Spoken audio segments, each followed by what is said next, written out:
cusbitaalka Jubba oo ah cusbitaal cusub oo gaar loo leeyahay oo dhawaan laga hirgeliyay xaafadda Farjanno waaxda dalxiiska ee magaalada Kismaayo ayaa waxa uu soo kordhiyay adeegyo cusub oo dhinaca caafimaadka ah taa oo bulshada ku nool deegaanada Jubbaland ay u qabeen baahi weyn. Dr. Xuseen Hiro oo ah aasaasaha xaruntan caafimaadka ahna dhakhtar qaabilsan cudurrada neerfaha ayaa marka hore iga warramay sida ay ku timid hirgelinta xaruntan caafimaad.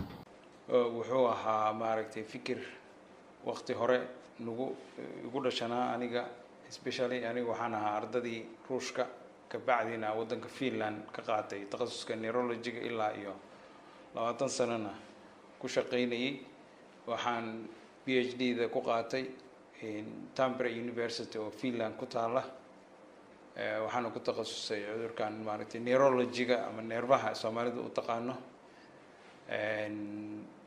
maaragtay neurology-ga wuxuu kala qaybsamaa daaweyntii